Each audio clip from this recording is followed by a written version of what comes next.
sige pangandoy ang tanan gitinguha nga mo nga ri sa kasing-kasing ko sa imong presensya lamang ko matangbaw ug sa matag adlaw gitinguha labaw sige pangandoy ang tanan gitinguha nga mo nga ri sa kasing-kasing ko sa imong presensya lamang ko matangbaw ug sa matag adlaw gitinguha sa presensya mo may kaayuhan sa presensya mo kasiguruhan sa presensya mo adunay kalipay sa presensya mo Diyos sa presensya mo Diyos ako nang tinguhan labaw sa gipangandoy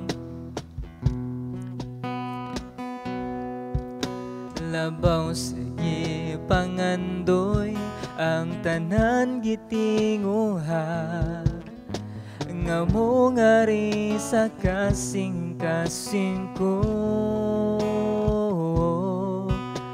sa imong presensya lamang ko matangbaw ug sa matag adlaw gitinguha sa presensya mo may kaayuhan sa presensya mo kasiguruhan sa presensya mo adunay kalipay sa presensya mo Diyos sa presensya mo Diyos ako nagtinguhan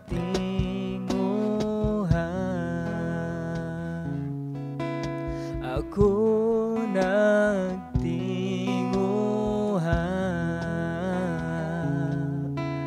ako nagtinguhan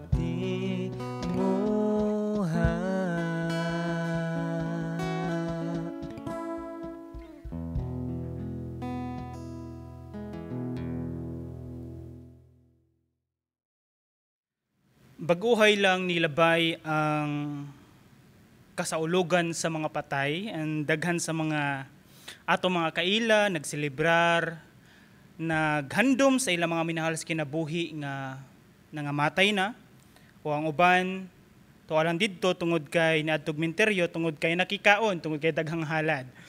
But anyway, unsa may dapat itong pagabuhaton? Angay ba nga magselebrar kita sa mao nga panghitabo o sa mao nga sitwasyon, sa mao nga kasaulugan? Nindot man nga kung atong handumon ang ilang kinabuhi, unsa ang ilang kinabuhi sa una samtang buhi pa sila, unsa ang pagtulun-an nga ato nakuha sa ilang kinabuhi, unsa ka ang mga nindot nga mga ilang gipang tudlo pod sa ato nga nakakat-on kita. So nindot kaayo nga diin maghandom kita sa nindot nilang mga binuhatan o sa pipila ka mga tao nga atong mahinumduman nga nangamatay na, nga naa sila nabuhat nga mga bati, nga mga sayop, usap po na siya sa pagpahinumdum sa toa kung unsay dapat atong pagabuhaton o dili ta mo sunod sa ilahang mga lakang. Apan ang ato ang tan-awon karon kani mensahe ikaduha na ko nga pagpahinumdom nga diin ang kani nga mensahe kini siya para sa mga buhi. Tungod kay ang paglaom wala sa mga patay, ang paglaom naa sa mga buhi. Ug atong hisgutan karon tungod kay kini nga bulan sa Nobyembre, hisgot kita, naglambigit sa maong pinulungan mahitungod sa pagpasalamat. So ang pangutana, unsa man dapat ang atong pasalamatan jud sa Ginoo? Sa paghandom nato sa nilabayng kasaulugan, sa paghandom nato sa milabayng selebrasyon sa ato mga kaila, ni bisan sa Pilipinas o di ba ka sa ubang dapit,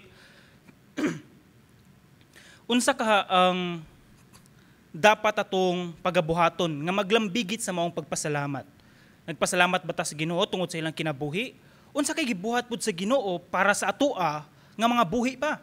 Unsa ka ang gihatag nga paglaom sa Ginoo sa atong mga minahal sa kinabuhi nga nangamatay na?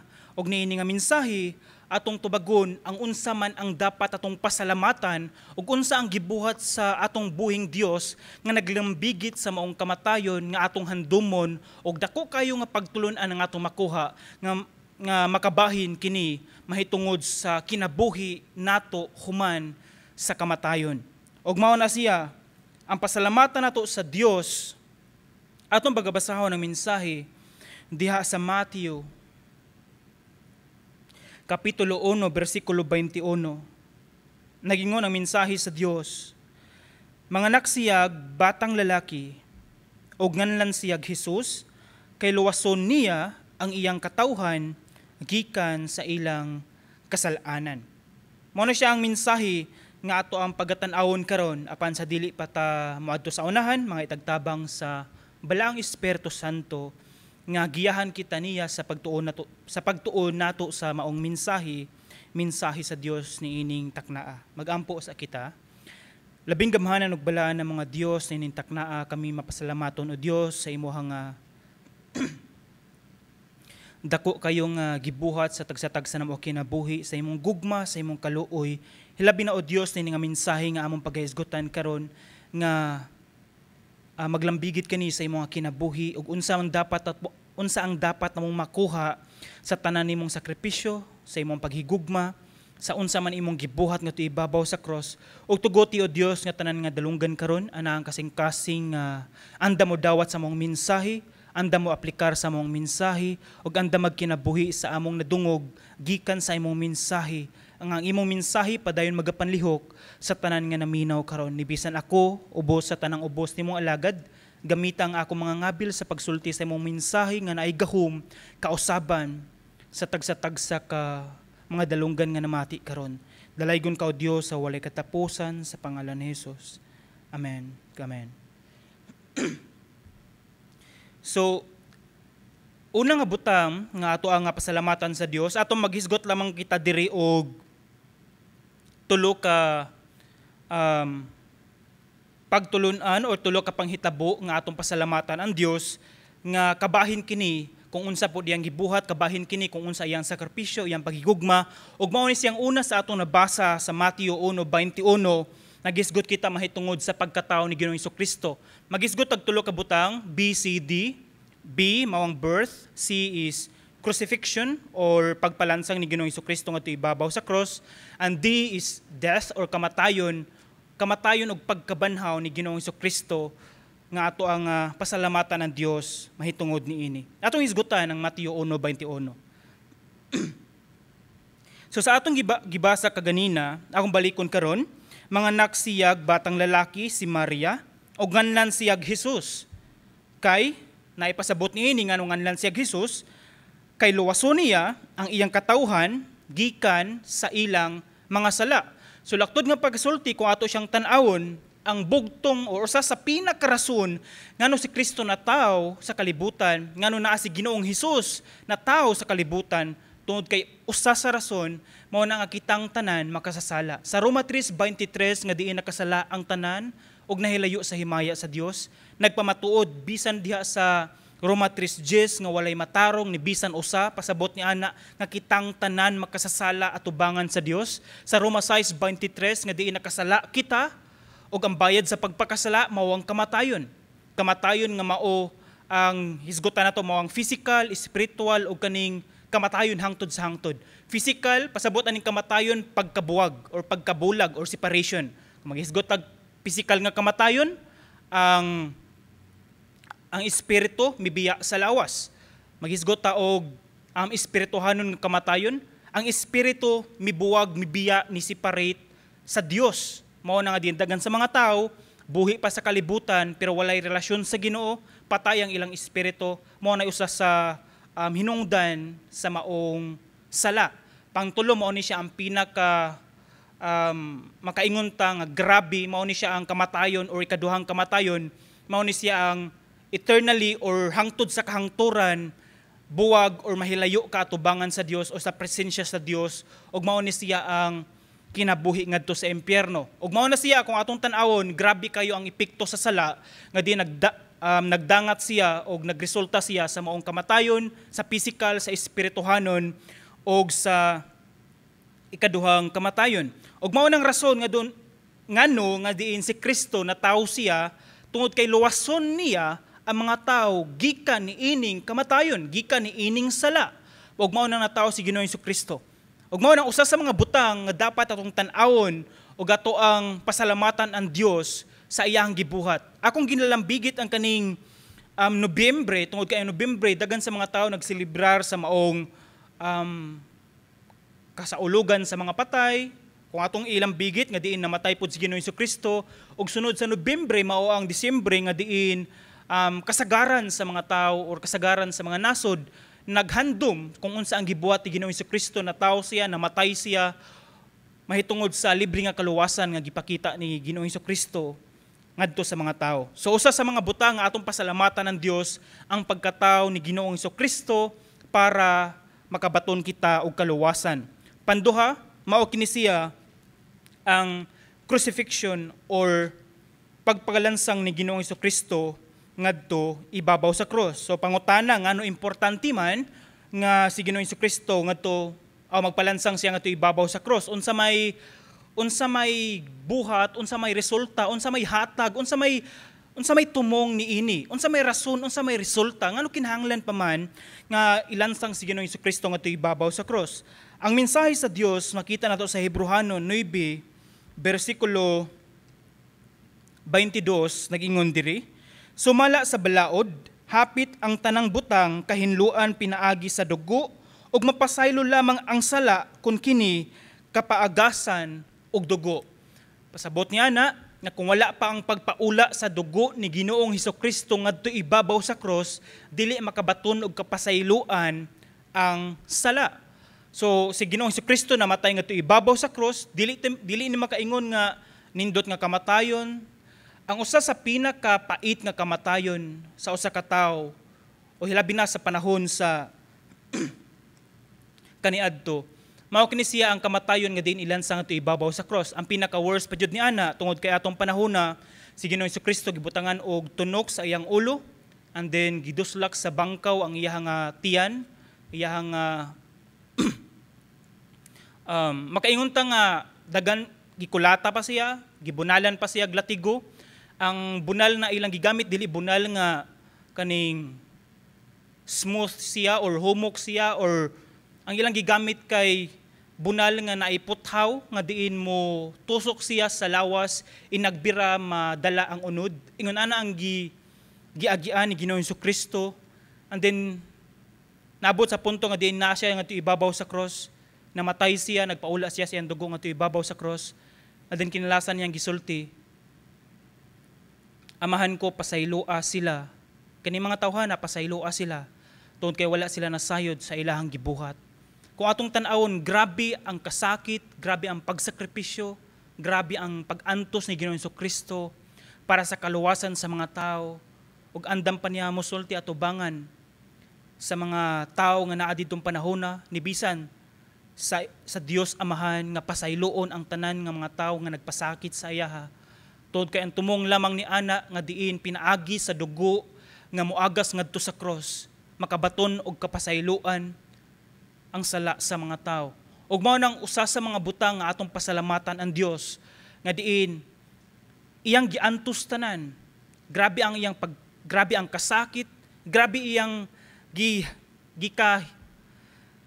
giagian, grabe ang pag-antos sa Dios para kita makabaton sa libre nga kaluwasan nga naa nato karon. Ug mao nang pangduha nga atong hinumduman nga atong pasalamatan ang Dios nga diin namatay siya nga to ibabaw sa cross para sa kapasayloan sa ato mga sala.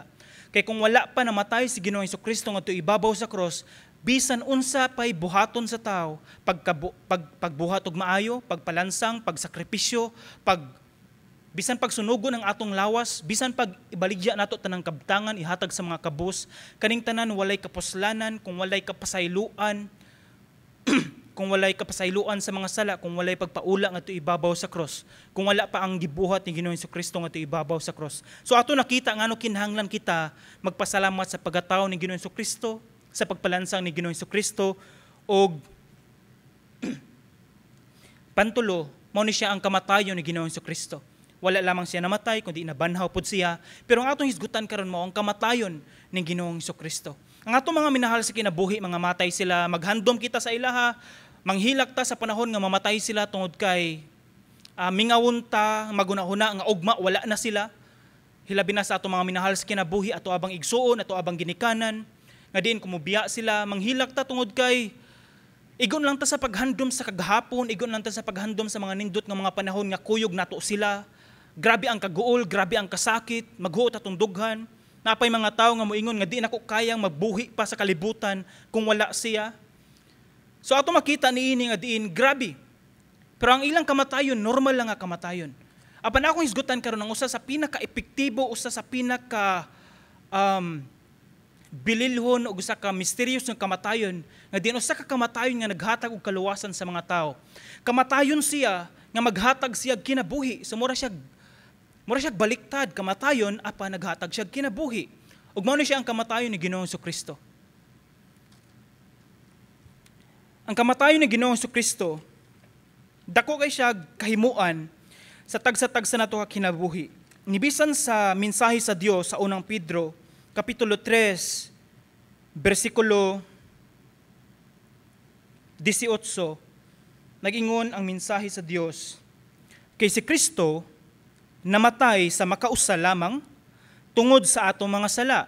Okay? Namatay si Kristo, dili tungod kay gusto niya nga mamatay siya, dili tungod kay murag gusto niya magpakahiro tungod kay siya mo'y namatay para sa sala sa mga tao, pero mainly nga ato makita niini nga diin namatay si Kristo para sa mga sala sa tao.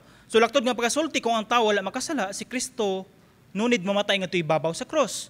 Apa namatay siya tungod lamang sa atong mga sala. Sa ako, sa imong mga sala, sa sala sa mga tao, ang matarong alang sa mga dili matarong. Si Kristo matarong siya, namatay para sa dili matarong. Ang rason niini aron pagdala kanato ngadto sa Dios. So laktod nga pagkasulti, si Kristo o sa kamatarong namatay siya para sa dili matarong, para sa mga makasasala, namatay siya para sa atong mga sala, para kita dili matarong, namatay ang matarong para nato og dalhon kita niya ngadto sa Dios.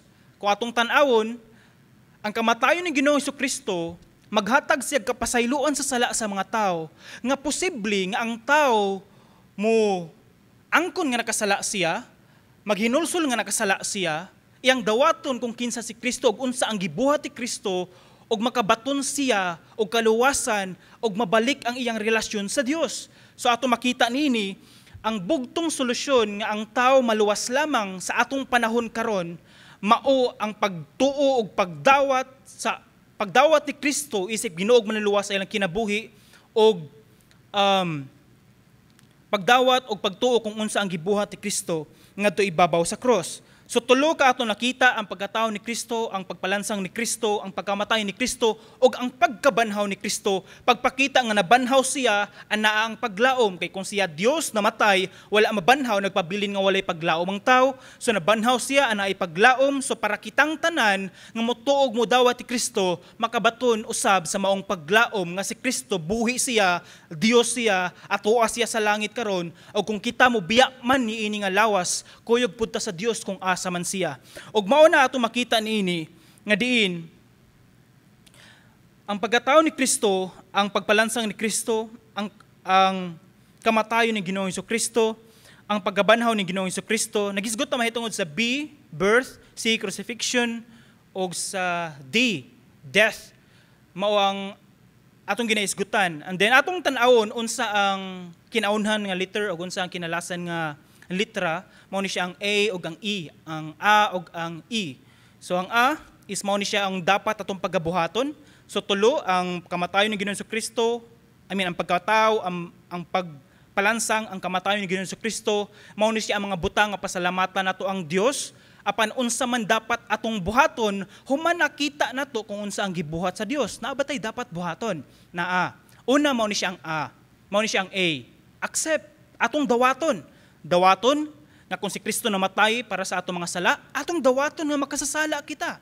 Ingon anak ka simple. Dawaton na to nga makasasala kita. Dawaton na to nga nagkinahanglan tag Dios. Dawaton na to nga di ta makaluwas sa atong kaugalingon. Dawaton na to nga din atong ilhon nga diin ang Dios lang ang makaluwas nato. Atong dawaton si Kristo isip Dios ug manluluwas sa atong kinabuhi para sa maong kaluwasan, para sa kabag-uhan sa mga tao. Ang kabag-uhan sa tao wala nagikan sa human sa Nobyembre, Disyembre, tapos January na adin tay mga New Year's resolution, di ba? Pasawaton din sa maestra ang mga estudyante og tagsa ka ban paper nga New Year's resolution. Okay? Mga bata pod nagunahon na pod unsay dapat ilang usbon. Tapos kadto ra pod human ni ana wala na. So ang kausaban wala nagikan sa New Year's resolution nato. Ang kausaban nato gikan diha sa Dios. Ikaduhang Korinto 5:17, si bisan kinsa nga nahiusa na kang Kristo, bag-o na siyang binuhat. Ang daan miagi na ug ang bag-o nagsing-abot na. Pasabot ni ana, ang kausaban sa tao nagikan lamang diha ning Kristo, tungod kay si Kristo lamang ang makausab sa tao. Siguro natin mga plano, especially sa mga tao, labi na ako yung mga kailang nga grabe ang bisyo, grabe ang pagpamalikas, grabe ang naay mga bati nga mga sinultihan, dali masuko, dali maglagot, kusog manglibak, natay Lunes, naabot ay mga Marites, og Miyerkules, di ba? Klase-klase natay mga tao nga ingon ani ang batasan, ang nagtinguha sila nga mausab. Paningkamutan nila nga mausab, karon di jud ko musultig bati, di jud ko musulti, di ko mamalikas, di jud ko musulti og pagpasipala sa ngalan sa Ginoo. Unang adlaw okay pa man, ikaduhang adlaw okay pa man. Pag ikatulong adlaw naligas man siya, na slide siya tungod kay slide kayo ang kalsada na ay tubig. Nakapasipala taon siya sa ngalan sa Ginoo, iyang gisangpit ang ngalan ni Maria, Jose og Hesus. Ug mao na nga din ato makita niini nga din ang tao bisan unsaon niya pagpaningkamot dili jud niya kayang usbon niyang kaugalingon. So ato makita niini ang kamatuoran. Ang kamatuoran nga ang tao, kung ang tao gibuhat sa Dios, ang tao mubalik sa Dios. Ang makausab sa tao, ang Dios. Ang dagat, ang isda na sa dagat, kung kwaon nimo ang isda gikan sa dagat, ibutang nimo sa hangin, mamatay siya. Tungod kay wala siya gibuhat para sa hangin. Kung ang langgam pod imong ibutang sa lawom sa dagat, pila ka oras or minuto lamang, mamatay ang langgam tungod kay wala siya gibuhat para sa dagat. Tungod kay once nga atong ipalayo ang usa ka butang nga gibuhat siya para ana, kung mahilayo siya, mamatay siya. Ang buwak kung atong putlon, tapos ato lang ibutang sa kilid, pila ka oras o di ba ka adlaw, malaya siya. Ang atong kinabuhi gikan sa Dios, kung malayo ta sa Ginoo, laktod nga pagkasulti, automatically patay kita atubangan sa Dios. Nabisan mo ingon tag nidawat ta sa Ginoo sa unang panahon like pila ka tuig. Tapos karon wala na tay ampo-ampo at tay basa-basag Biblia, wala namang gali tay pagtuman sa unsa ang sugo sa Dios. Mabot ang punto nga diin malaya pud ang atong relasyon sa Ginoo. Mga panahon nga mag-ampo ka nga dili nimo matagamtaman, dili nimo ma-feel nga duol ang Ginoo. Mga butang nga diin mas malipay ka sa pagbuhat og mga butang nga dili malipay ang Dios. Mga butang nga diin mas malipay ka mosulti og bati atubangan sa tao. Ni kung atong tan-awon nga naa sa simbahan imong gigamit ang mga ngabil nimo sa pagsulti o paghimaya sa Dios, sa pagkanta ug mahimayaong mga alawiton para sa Dios, ngadto sa gawas imong gigamit ang mga ngabil sa paglibak, sa pagdaot, sa paghukom sa ubang tawo nga nakabuhat og sala nga dili man nato trabaho. Gibuhata sa Dios, mortal nga diin natay mga moralidad nga nagkinahanglan kita og tabang atubangan sa Dios, nga siya ang Dios nga walay katapusan, tud kay kitang tanan mga mortal nga tao, dili immortal, mga mortal nga tao, mubiya nini nga lawas, tungod kay ang mortal nga lawas mubiya og madugta man. Mo nang kitang tanan nagkinahanglan ta og Dios, mo nang atong dawaton si Kristo isip Ginoo og manuluwas sa atong kinabuhi. Og ang D nga atong makita niini mao nang death, and then D is to demonstrate, ato ipakita kung idawatan ni Ginoong Kristo, ato ipakita pod nga I am a good example, I am a Christian. Kung daghan sa sagad sa atong panahon karon, subo man pamalandungon, daghan sa mga nisulti nga Kristohanon sila, pero sa ilang trabaho dili makita, sa ilahang pagdala sa trabaho dili makita, sa ilahang pagdala sa ilang mga anak dili makita, sa pagdala nila sa ilahang mga trabahante, o di ba ka sa kauban nila sa trabaho, o di ba ka sa ilang mga higala, dili makita nga Kristohanon sila. So ato makita niini nga diin kinahanglan nga diin kung ato mang gidawat si Kristo isip Ginoo manuluwas sa atong kinabuhi, ato pong ipakita, ipadayag sa mga tao nga tinuod ang atong gituuhan. Ug ang kinalasan mao ni siya ang sa panahon nga atong gidawat si Kristo isip Ginoo manuluwas sa atong kinabuhi. Ug ang pinaka common nga bersikulo nga ato makita mao ni siya sa John 3:16 or sa Juan 3:16 nga gihigugma pag-ayo sa Dios ang kalibutan ug tungod ni ana iyang gipadala iyang bugtong anak. Aron ang tanan nga motuo ug mudawat sa iyaha dili mamatay o dili malaglag kun dili makabaton hinuon sa kinabuhing walay katapusan. Eternal life, kinabuhing walay katapusan. So sa mga tawo nga naminaw karon, sa tanang dalunggan nga namati karon, sa tanang mata nga nagtan-aw karon, ako mag-iistorya sa imuha nga diin kani nga mensahe karon dili lamang kini siya sa kinabuhi kutob niining kinabuhi kini nga mensahe nga akong ginahisgutan karon mao ni siya ang solusyon unsa may dapat mahitabo nato human sa kamatayon, unsa man ang atong kinabuhi naabata sa impierno o ata sa langit. Mao ni siya ang solusyon. Dawaton nato si Kristo isip Ginoo og manluwas sa atong kinabuhi tud kay mao na siya ang solusyon nga diin makabaton kita sa eternal life or kinabuhing walay katapusan. Mao na nga diin giawhag tika nga din dawata si Kristo, isip Ginoo manluwas sa imong kinabuhi. Dili pa ulahi ang tanan. Pasalamati ang Dios sa tanan niyang gibuhat, pangayog pasaylo sa Dios sa tanan nimong nabuhat, og dawata si Kristo, isip Ginoo og manluluwas sa imong kinabuhi. Ngano si Kristo man ang dapat na akong dawaton? Mao nang pangutana, ngano si Kristo man ang dapat akong dawaton? Ang mensahe sa Dios nag-ingon sa Buhat, sa Buhat Kapitulo 4, versikulo 12, nag-ingon diri, ang kaluwasan, makaplagan lamang diha kaniya, kay dinhi sa kalibutan, wala na'y laing ngalan nga gihatag sa Dios ngadto sa katawhan nga maoy makaluwas kanato, gawas sa ngalan ni Jesus. Ang makaluwas sa tao, dili ngalan sa mga santos. Dili ngalan si bisan kinsa nga mga santos nga gisangpit sa daghang mga tao. Dili kang San Jose, San Juan, San Dayong, Sandal, kinsa na mga san diha.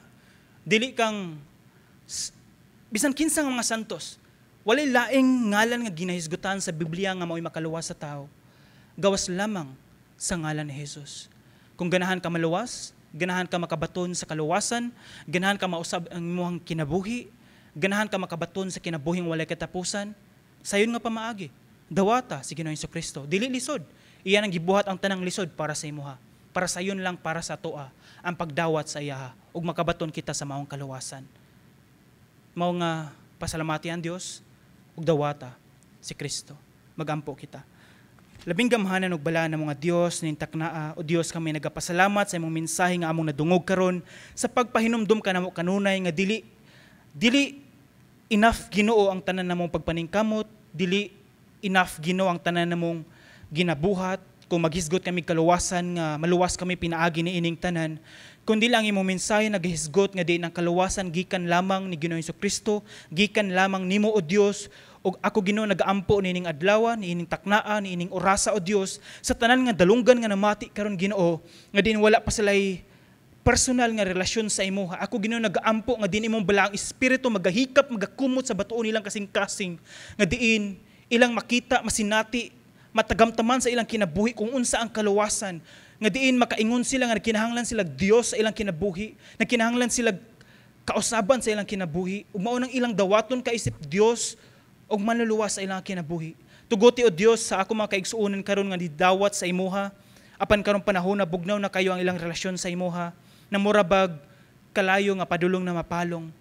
Ako o Dios nagaampo nga diin padayon ka o Dios ang imong balang espiritu, magpakita Ginoo, magbalik Ginoo sa kainiton nila sa pagpangalagad, sa pagbasa sa Biblia, sa pagtuman sa imong mga sugo, ni bisan matag adlaw pag-istorya sa imuha sa pagampo o Dios.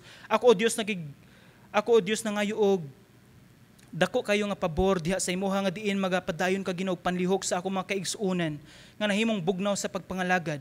Nga diin kaming tanan o Dios pagkaanindot nga kaming tanan magkahiusa sa pagpasalamat kung unsa imong gibuhat sa among kinabuhi. Ni bisan sa paghandom kung unsa ka kamaayo nga Dios sa tagsa-tag sa namo kinabuhi. Salamat o Dios sa tanan, salamat sa kaluwasan ug salamat sa kinabuhing walay katapusan. Kanimo lamang tanan dungog himaya sa ngalan ni Jesus. Amen ug amen.